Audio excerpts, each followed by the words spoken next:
असू शकते, पण आम्ही चर्चा करू नाही, पण त्यांच्याशी. भाऊसाहेब, याआधी आपण बघितलं तर महाराष्ट्राची प्रथा परंपरा राहिली आहे की एखाद्या सदस्याचं निधन झालं तर तिथे शक्यतो पोटनिवडणुकीत उमेदवार दिला जात नाही आणि अजित पवार यांच्यासारख्या मोठ्या नेत्याचं अपघाती निधन होतं त्यावेळेस हे बघा, तुमच्या माहितीसाठी तुमच्या माहितीसाठी सांगतो, पिंपरी चिंचवडचे आमदार लक्ष्मणराव जगताप यांच्या निधनानंतर तिकडे जी निवडणूक झाली त्या निवडणुकीमध्ये अजित पवार यांच्या पक्षानं स्वतःचा उमेदवार दिला होता, नाना काटे. आपण सुद्धा ही सगळी माहिती महाराष्ट्रातली घेतली पाहिजे. भारतीय जनता पक्षानं वारंवार अशा निवडणुका लढलेल्या आहेत. भावना फक्त आम्हालाच असतात, शिवसेनेला, लक्षात घ्या. पण अश्विनी जगताप यांच्या विरुद्ध अजित पवार यांनी एक तगडा उमेदवार नाना काटे यांच्यासारखा दिला होता आणि त्याने तिथे चांगली लढत दिली होती.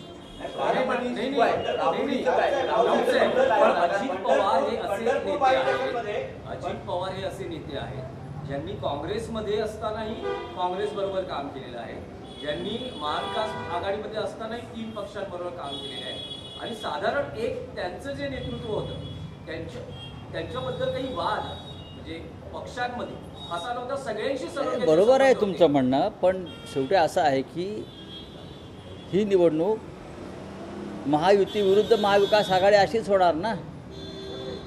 म्हणजे भारतीय जनता पक्ष विरुद्ध इतर पक्ष अशीच निवडणूक होणार आहे. सुनेत्राताई पवारांनी माननीय उद्धव ठाकरे यांच्याशी चर्चा केली, हे बरोबर आहे. आता त्यांनी काँग्रेसशी चर्चा केली आहे काय याविषयी माझ्याकडे माहिती नाही.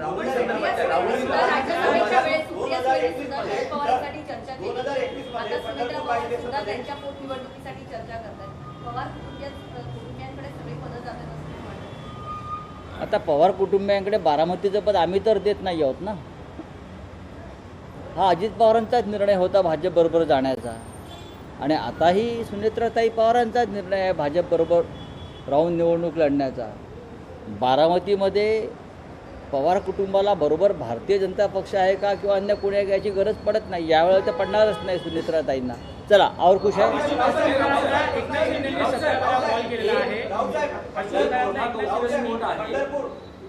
अंजली दमानिया यांनी सगळे सीडीआर बाहेर आणलेले आहेत.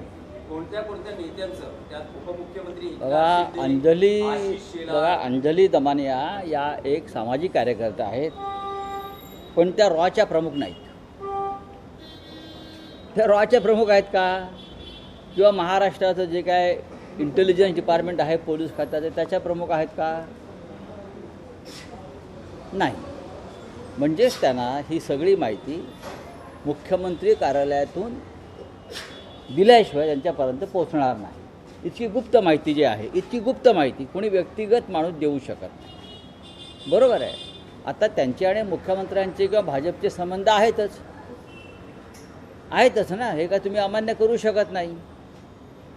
पण तरी ती माहिती त्यांच्या माध्यमातून जर सरकार बाहेर काढत असेल याचा अर्थ सरकारच्या टार्गेटवर कोणीतरी आहे.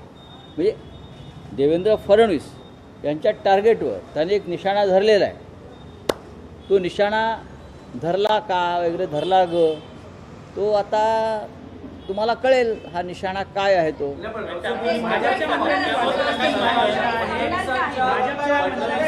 टार्गेटवर कोणीतरी आहे तर मग त्यांच्या म्हणजे स्वकीयही आहेत आणि त्यांचे मित्रपक्षही आहेत का? जेव्हा बाह्य शक्तींकडून माहिती, धक्कादायक माहिती बाहेर काढली जाते तेव्हा स्वकीय जास्त टार्गेटवरती असतात.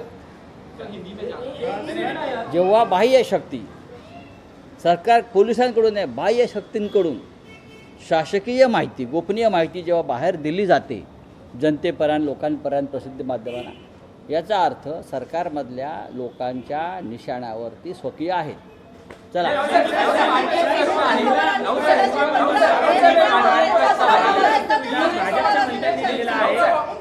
एक प्रश्न मराठीत आहे की तुमच्या खासदारांनी दिल्लीमध्ये परवा रात्री शिंदे शिवसेनेचे मंत्री प्रतापराव जाधव यांच्या डिनर डिप्लोमसीला उपस्थितीला होय, लावली ना.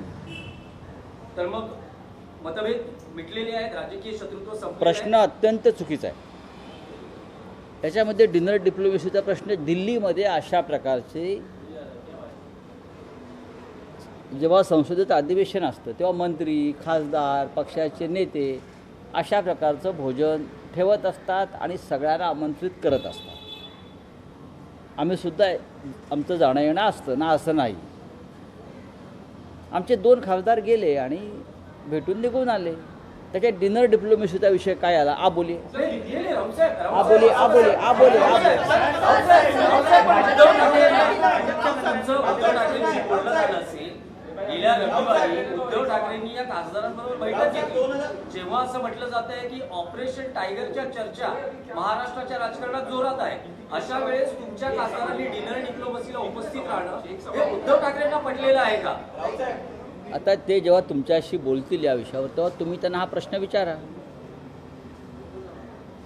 दिल्लीमध्ये अशा प्रकारच्या घडामोडी एकमेकांकडे जाणं येणं या काळामध्ये होत असतं. माननीय उद्धव ठाकरे हे दिल्लीला येणार होते आणि त्यांच्या सन्मानार्थ महाविकास आघाडीतल्या खासदारांसाठी आम्ही जेवण ठेवणार होतो, डिनर ठेवणार होतो. त्याला का आम्ही डिनर डिप्लोमॅसी म्हणत नाही. एक गेट टुगेदर असतं सगळ्यांचं दिल्लीमध्ये. आता तुम्ही त्याला डिनर डिप्लोमॅसी किंवा ऑपरेशन टॅगरसाठी जेवण ठेवलं वगैरे हे चुकीचं आहे. प्रत्येक मंत्री केंद्रातला या काळामध्ये अशा प्रकारे आपल्या बंगल्याच्या हिरवळीवर जेवण ठेवत असतो. आपोली